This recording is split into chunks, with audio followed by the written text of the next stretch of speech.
Mesdames, Messieurs, bonjour et bienvenue à cette session d'information. Voici les titres. Première session du Conseil d'administration du secteur ministériel du département de la santé de l'année 2022. Les acteurs se sont penchés sur la mise en œuvre de l'organigramme du ministère pour un système de santé cohérent et performant face à la situation sécuritaire.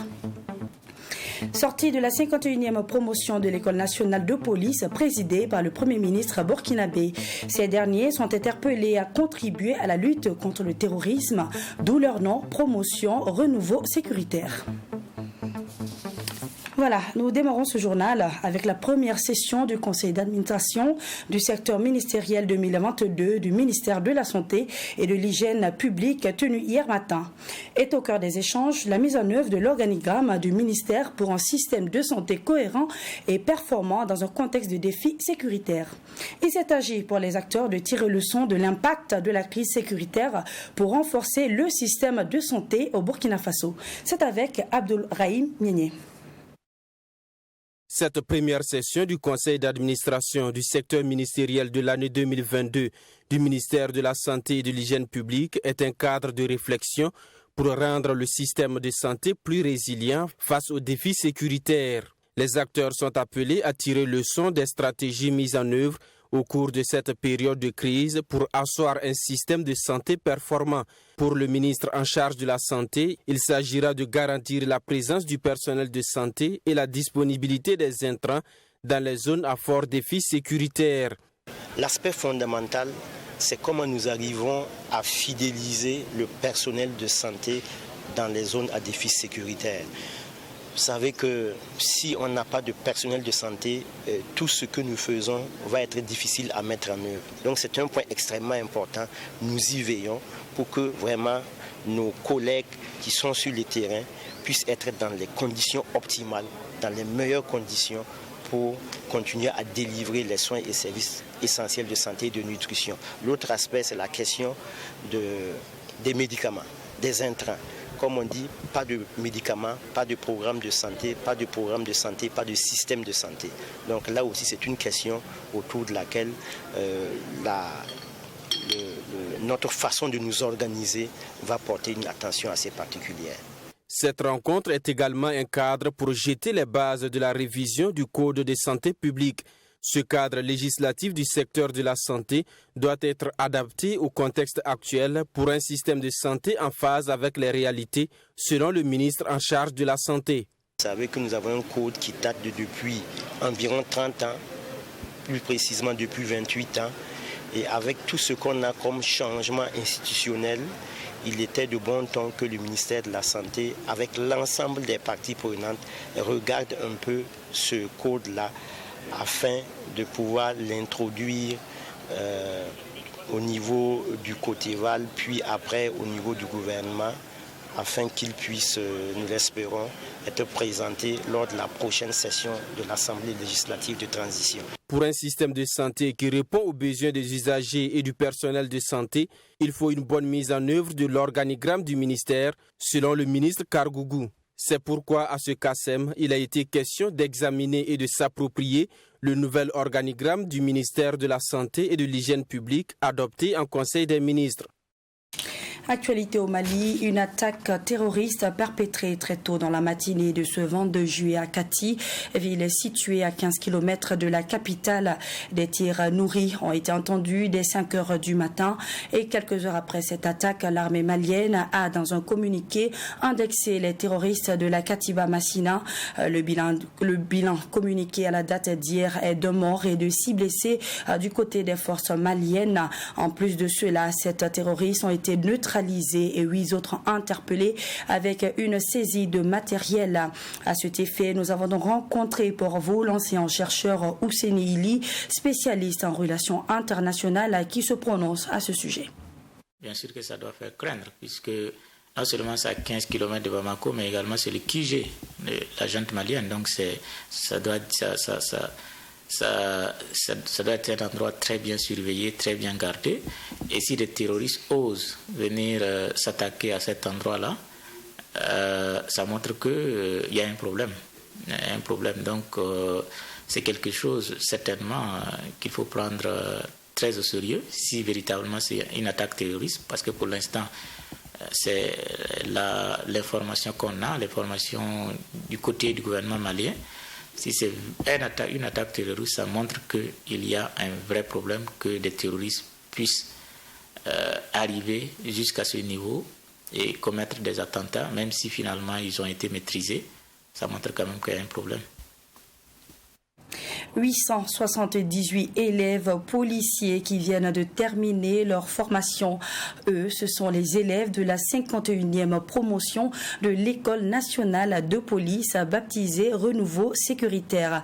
Un thème qui sous-entend une forte interpellation à contribuer à la lutte contre le terrorisme. Une cérémonie a donc été organisée ce 22 juillet pour la sortie de cette promotion en présence du Premier ministre. C'est un reportage de Alexis Wankoni, Belem Naba. Renouveau sécuritaire, c'est le nom de baptême de la 51e promotion de l'ENP, l'École nationale de police. Forte de 878 compétences, elle a effectué sa sortie officielle. Parmi les 878 compétences, on dénombre 700 sous-officiers de la police nationale. Du côté de la police municipale, on enregistre 178 nouvelles compétences constituées de 118 agents, 64 assistants et 5 contrôleurs.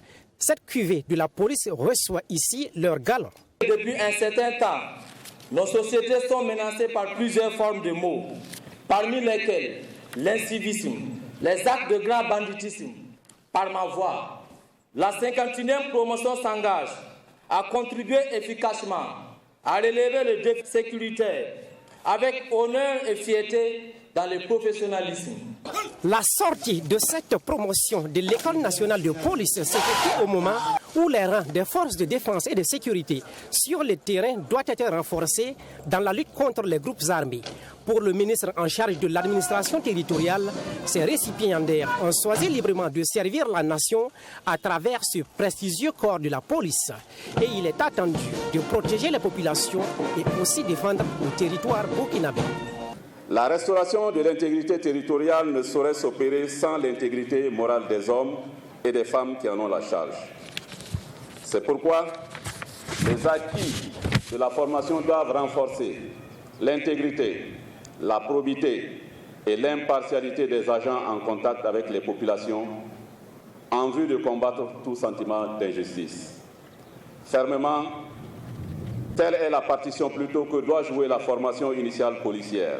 Selon le Premier ministre Albert Ouedraogo, cette sortie s'inscrit dans le cadre de la politique de renforcer les effectifs des forces de défense et de sécurité.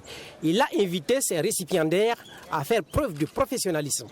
Et je voudrais aussi féliciter le personnel d'encadrement qui a su inculquer une formation de qualité.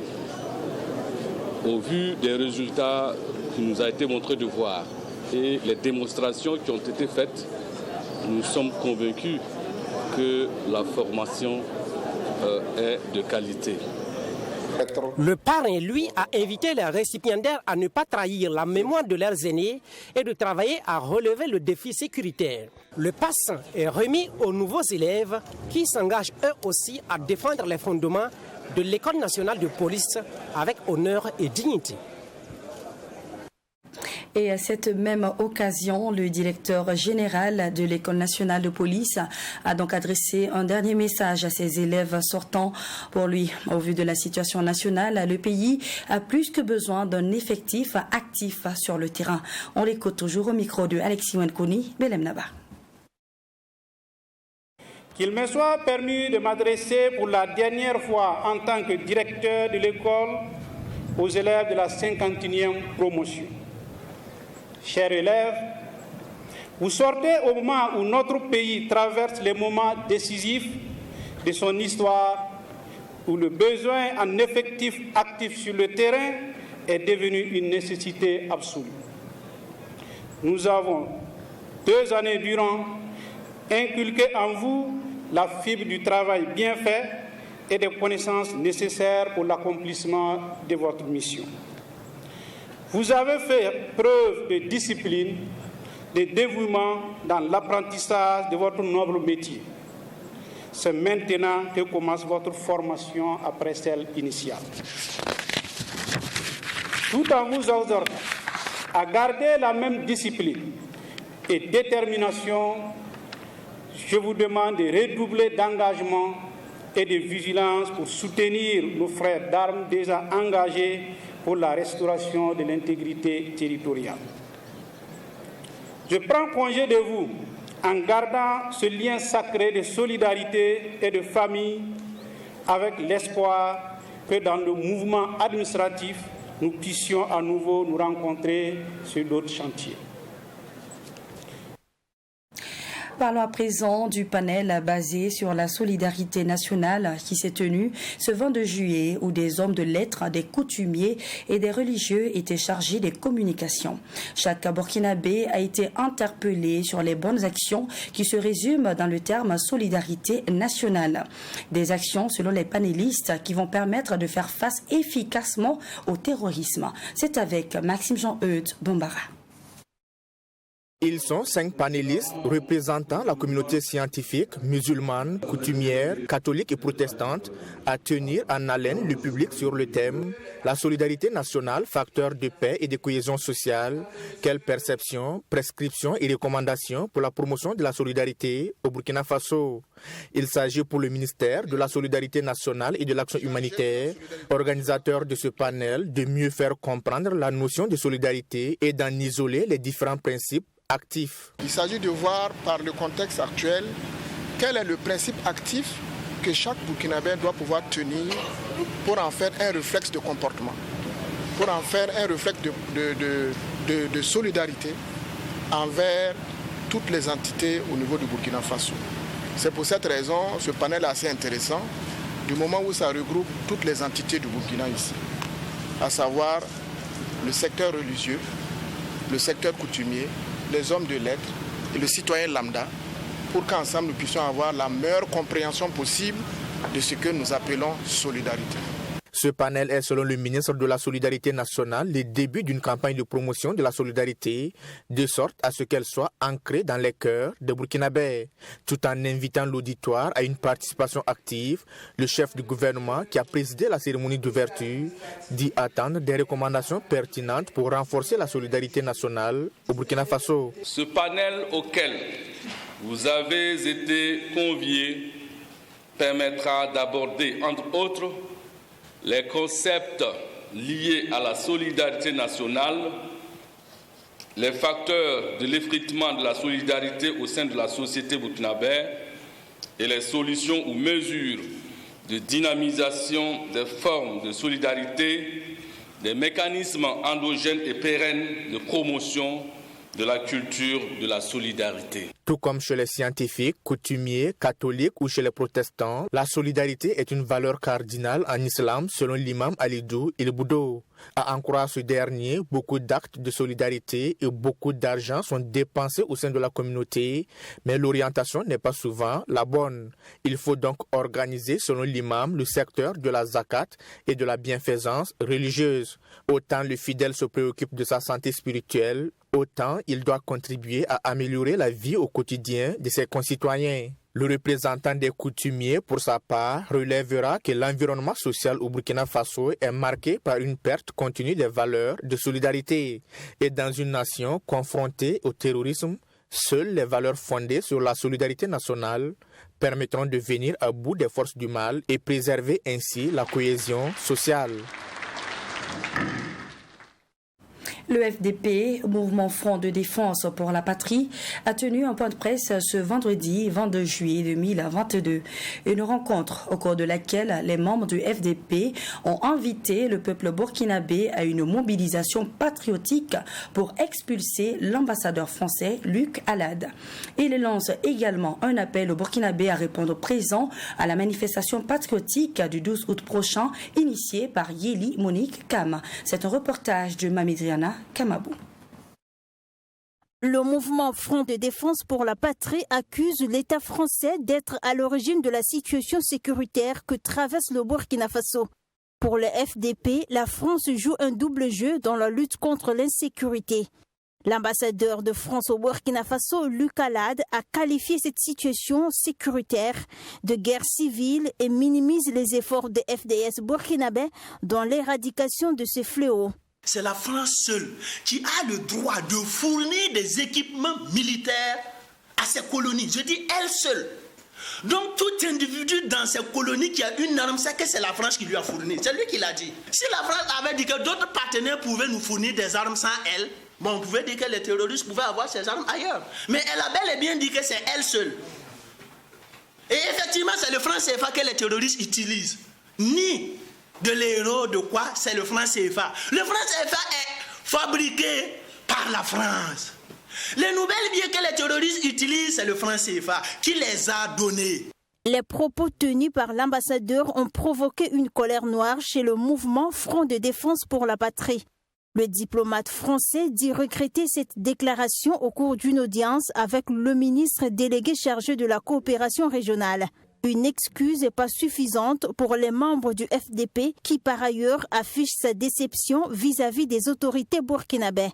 Il pousse même le bouchon plus loin en invitant le peuple burkinabé à une mobilisation patriotique pour expulser l'ambassadeur français.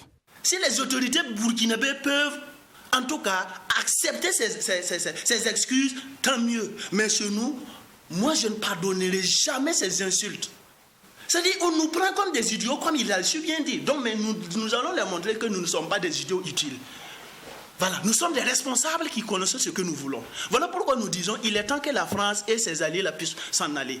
Voici notre conférence de presse, c'est pour leur dire seulement qu'ils s'excusent ou pas, ça c'est lui avec les autorités burkinabées. Notre devoir, il faut que Luc Halad et ses arrières puissent quitter notre territoire. C'est ce que nous voulons, pas plus, pas moins. Le mouvement a lancé un appel au peuple burkinabé à répondre présent à la manifestation patriotique du 12 août prochain, initiée par Yeli Monique Kam, présidente du mouvement pour la renaissance du Burkina Faso. Une marche avec en ligne de mire le départ de Luc Halad du Burkina Faso.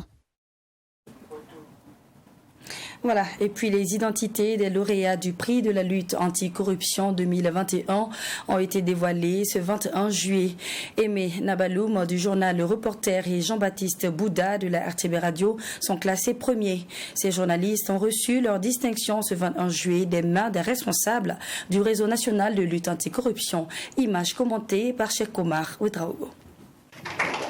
Aimé Nabaloum du journal Le Reporter et Jean-Baptiste Bouddha de la Radio Nationale sont les lauréats des prix de la lutte anticorruption édition 2021.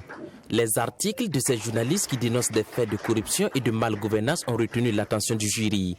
Les efforts de recherche de preuves, la clarté et la pertinence des sources d'information, ce sont les critères qui ont prévalu à ce rang. En plus d'une attestation, ces lauréats s'en sortent avec un chèque de 1 million de francs CFA et un trophée. Des récompenses qui font la fierté de ces journalistes qui sont revenus sur les conditions de réalisation de leurs œuvres. Il s'est trouvé à un certain moment que les personnes déplacées internes à qui on avait promis donc, un accompagnement financier et des semences, des intrants et tout ce que vous voulez, les personnes déplacées internes finalement n'ont pas eu ces financements-là. C'était à hauteur de plus de 60 millions et quelques. Où sont passés les 60 millions? Dans l'article, on tente de répondre parce que les acteurs de la Chambre régionale d'agriculture du Nord n'ont pas joué franc jeu. Nous étions au temps fort de la maladie du coronavirus et malgré la fermeture des frontières décidée par les plus hautes autorités du pays, on a remarqué que le passage surtout entre le Burkina et la Côte d'Ivoire se faisait toujours. Donc j'ai voulu y aller pour constater de visu ce qui se passe, comment faire pour traverser cette frontière-là. Véritablement, c'était la croix et la bannière. Donc ça consistait à monnayer le passage. Dans la catégorie presse écrite, le deuxième prix a été remporté par la Moussa Bazoum du Courrier confidentiel avec son œuvre intitulée Agence nationale du renseignement, main basse du directeur général et de ses amis sur des marchés. Atiana Serge Oulon du journal L'Événement lui remporte le troisième prix avec son article intitulé Réhabilitation du logement de fonction du premier président de la Cour des comptes, les affaires troublantes de Jean-Émile Somda. Ces derniers ont reçu chacun un chèque de 500 000 francs CFA et une attestation.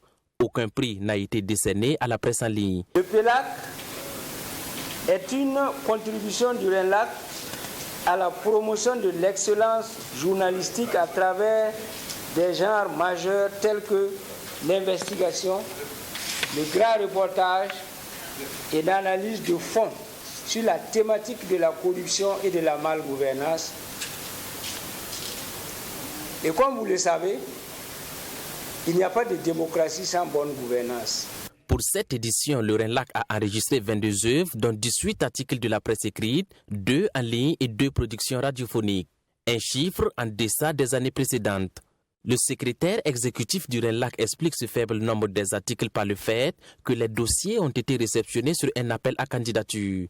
Tout en félicitant les lauréats, Sagado Nakanabo a invité les différentes rédactions et les journalistes à persévérer dans le traitement des sujets liés à la corruption et aux infractions assimilées. Parlons santé à présent à travers la campagne d'acuité visuelle initiée par la radio Watt FM en partenariat avec l'ONG $1 Glasses. Du 20 au 23 juillet de 8h à 16h dans les locaux de la radio, 6 aux 1200 logements, les auditeurs et le personnel de la radio bénéficient du contrôle de leurs yeux. Ce partenariat pour les deux entreprises témoigne de leur responsabilité sociétale. Une campagne dénommée Coup de cœur a également été annoncée au profit des personnes déplacées internes. C'est un reportage de Annie Gladisda avec la voix de Wenlasida Kaboré. Dans le cadre de son partenariat avec la radio Watt FM, l'ONG $1 Glasses a organisé depuis le 20 juillet dernier une campagne d'acuité visuelle dans les locaux du groupe de presse Tam Tam. Watt FM effectivement a décidé d'accompagner l'ONG $1 Glasses parce que je pense que ce qu'elle propose, ça va en droite ligne de nos auditeurs de Watt FM. Donc on ne pouvait que s'aligner parce que de quoi s'agit-il? Il s'agit d'offrir de la consultation gratuite des yeux, et à l'issue de cette consultation, ceux qui doivent porter des lunettes, et la même ONG dispose des lunettes sur place à coût social très réduit. Je pense que ça tourne autour de 5 000 au minimum, et donc vous payez le cadre pour vous tourner maximum à 8 000. Pour l'occasion, le personnel de Tam Tam Group Presse, les auditeurs de Watt FM et toute autre personne désirant faire son test d'acuité visuelle étaient au rendez-vous. Ces derniers saluent cette initiative tout en manifestant leur gratitude à l'ensemble du groupe DTGP. À tous ceux qui suivent True TV ou qui écoutent Watt FM et qui ne sont pas encore venus se faire consulter, de le faire parce que ça finit demain samedi 23 juillet. Donc ils peuvent venir, c'est de 8h à 16h. Et donc dans l'enceinte de notre entreprise, Tam Tam Group Presse 6 aux 1200 logements. La consultation est gratuite. Même si on porte déjà des verres, on peut venir toujours se faire consulter. En rappel, la campagne gratuite de tests visuels avec l'ONG $1 Glasses se déroulera jusqu'au samedi 23 juillet au siège du groupe DTGP, 6 au quartier 1200 logements de Ouagadougou. Je suis de passage ici pour voir un ami. Et donc du coup, il m'a balancé les nouvelles. Et bon, je suis venu pour cela. L'initiative, c'est mieux parce que bon, vraiment ça va beaucoup aider la population, surtout les vieilles personnes qui ont des problèmes de vue à chaque fois.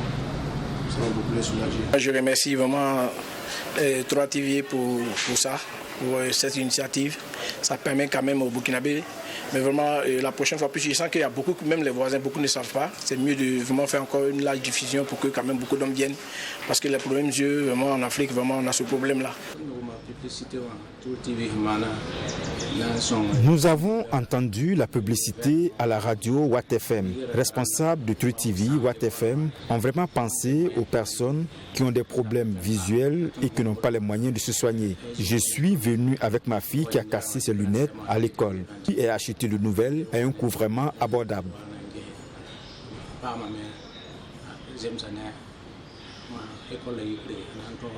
En plus de son rôle en tant que groupe de médias, Tam Tam Group Presse entend dans le cadre de sa responsabilité sociétale apporter son soutien aux personnes vulnérables. Il prévoit à cet effet, le 6 août prochain, une campagne dénommée Coup de cœur pour les personnes déplacées internes. Plongeons à présent dans l'univers du bodybuilding, cette discipline sportive qui consiste à sculpter son corps à travers des exercices physiques précis et avec une intensité soutenue. Un exemple que vous verrez d'ailleurs dans le prochain reportage. Safoura Compaoré a été médaillé d'argent au championnat ouest africain de bodybuilding qui a pris fin le 16 juillet dernier. Cette discipline avait mis en compétition des sportifs de plusieurs pays africains à Accra, au Ghana. Et sans plus de détails, je vous laisse suivre cet élément de Mamidriana Kamabo. Elle, c'est la première Burkinabé à prendre part à une compétition de bodybuilding. Une compétition qui s'est tenue à Accra, au Ghana, du 13 au 16 juillet dernier. Avec son collègue, par ailleurs coach, Safoura Compaoré a fait flotter haut le drapeau du Burkina Faso. Elle a décroché une médaille d'argent dans le cadre du championnat ouest africain de bodybuilding. Bien qu'elle est coach et sportive, Safoura Compaoré n'a jamais envisagé participer à une compétition de bodybuilding. Mais grâce aux encouragements de son collègue et coach, la médaille d'argent au championnat ouest africain de bodybuilding a pris son courage à deux mains. Comme c'est ma première participation, donc j'avais un peu la trouille. Mais avec mon coach, mon collègue à côté, donc lui m'a remonté un peu le moral. Il participe, donc moi j'ai eu quand même le courage de vouloir participer. C'est moi, je la coach, souvent on travaille ensemble. J'ai dit, tiens, elle est motivée, elle est dans le sport à fond. Je pense qu'elle peut représenter le Burkina en tant que femme bodybuildeuse. J'ai essayé de la convaincre, en vain, elle ne voulait pas accepter. Mais au finish, à 2 semaines de la compétition, elle a accepté, on a bossé et voilà le résultat. Passionnée de sport en général depuis son enfance, Safoura Compaoré dit avoir participé à plusieurs compétitions de football, de danse entre autres. Quelques années plus tard, elle décide de s'inscrire dans une salle de sport pour développer ses muscles. Depuis, sa passion pour le bodybuilding n'a fait que grandir. C'est dans cette salle de sport au quartier Ouaga 2000 de la ville de Ouagadougou qu'elle s'entraîne avec son coach. Super, allez. Des pompes, des gainages, des jumping jacks, des squats et le fitness, voilà entre autres les exercices auxquels Safoura Compaoré est soumise. Des exercices qui lui ont valu cette médaille d'argent. On fait 30 minutes intenses, donc ça revient à 25 minutes d'intense, puis 5 minutes de récupération. Puis quand tu fais ça, affine bien. Ça élimine les cellulites.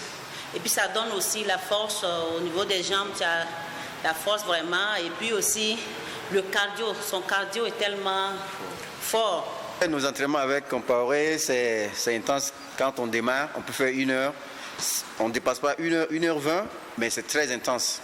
Mais elle tient le coup. Elle ne lâche pas. Même elle est fatiguée, elle tient le coup jusqu'au bout.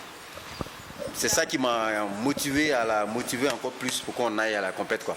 Parce qu'elle ne lâche pas, elle ne recule pas. Voilà, elle fonce seulement.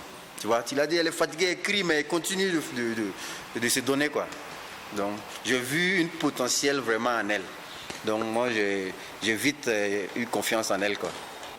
En Afrique, le bodybuilding est une discipline sportive très souvent considérée comme réservée aux hommes. Safoura Compaoré fait donc face au regard des gens. Quand j'essayais un peu de faire la musculation, les gens ont tendance à me décourager, mais le regard des gens, même à la salle de gym ici, souvent quand ils te voient, même une petite chose comme ça, tu soulèves, ils se disent que tu veux te muscler pour aller où. Donc, moi, de toute façon, je vois mon physique, je me sens si belle dans ma peau. Moi, ça me motive plus même à aller bien dessiner encore mon corps. En même temps, je vois que je suis femme, avec un corps vraiment pas trop musclé un peu. Donc, ça me vraiment, je me sens vraiment à l'aise dans ma peau. Souleymane Petit-Pima, qui a pris part également à la compétition, quant à lui, s'est présenté dans une nouvelle catégorie. Il a reçu une attestation et la carte IFBB, Fédération internationale de bodybuilding et fitness. Cette carte lui permettra de prendre part à toutes les compétitions de bodybuilding dans le monde. Et au-delà des compétitions, Souleymane Petit-Pima prévoit d'autres innovations dont l'objectif de valoriser ce sport au Burkina Faso. On est sur une bonne lancée pour créer l'ASSO, une association de bodybuilding au Burkina. On est déjà lancé, on a commencé, ça vaut au moins 7 mois. Et après l'association, on verra bien avec les autres pays pourquoi on enfile notre fédération à l'IFBB. Après ça, maintenant, on aura une fédération de bodybuilding au Burkina. Le bodybuilding est une discipline et un art de la performance qui consiste principalement à développer sa masse musculaire dans le but esthétique, puis à l'exhiber en exécutant des poses dans une chorégraphie. Comme quoi, le courage n'est pas l'absence de la peur, mais la capacité de la vaincre. Nelson Mandela. Ici prend fin ce journal. Merci de nous avoir suivis. Prenez grand soin de vous et à bientôt.